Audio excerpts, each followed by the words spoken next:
Welcome to the presentation on SAFER1's new Combustion Analysis Model.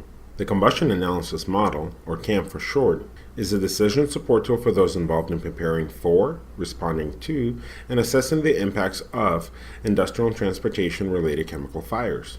This set of model gives SAFER1 users the ability to analyze the byproduct of a chemical fire, allowing them to visualize the thermal radiation, soot concentration, soot deposition, and gas composition of the smoke that are produced by a chemical fire. To access the combustion analysis model, users must start a new fire event and from there select the option to run the combustion analysis model. To start a new CAM event, a user needs to left-click on the map, select New Event, and then hover over Fire event types. Currently, 3 event types support the combustion analysis model: pool fire, jet fire, flare or stack, and tank top fire. For this demonstration, we're going to select the pool fire event.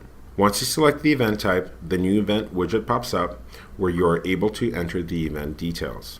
In this example, we're going to model an ethylene oxide fire with an estimated pool diameter of 52 feet and a mass of 4,300 pounds. Conversely, you can select to enter the event details as estimated pool area and mass release rate. Once the event details have been entered, the user will need to select the Run Combustion Analysis Model checkbox. Once the CAM option is selected, an additional field appears. The new field is labeled as Type of Burning. It uses visual smoke characteristics to estimate the air-to-fuel ratio of the chemical fire. The 4 available options are clean, semi-clean, sooty, and very sooty. A clean burn would be a fire without any smoke, like a methane fire. Semi-clean would be a chemical fire with some white and gray smoke that is semi-transparent. Sooty smoke would be dark with streaks of gray or white smoke. The very sooty option refers to dark billows of smoke rising up from a fire. For this scenario, we are going to select sooty as the type of burning and then click Run.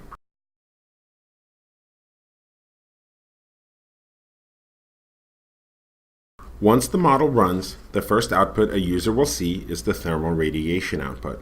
The event output widget on the left will display the current CAM output, including the units, isopleth limits, and the corresponding distances.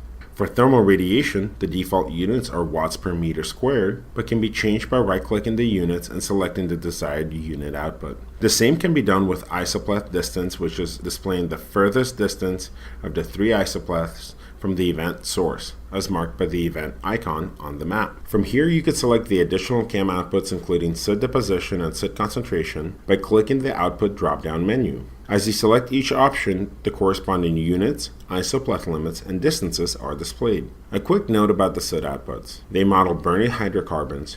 Therefore, events with ammonia or other non-carbon-based compounds will not display horizontal or vertical soot profile. Additionally, at this time, only the distance units can be changed for soot outputs. Soot concentration will also display a vertical profile of the dispersion. This is important as some events may not display a horizontal profile for soot concentration and deposition. This is due to the nature of chemical fires. Gases and soot byproducts from a chemical fire will often have a high vertical velocity due to the heat and other variables involved. Thus, they are likely to dilute in the ambient.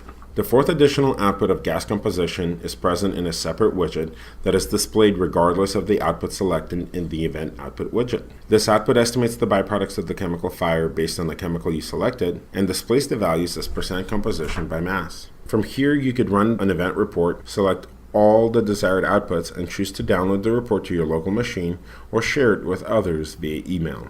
The current CAM output displayed in the user interface is what will be captured in the map portion of the report. The current view would capture the soot concentration.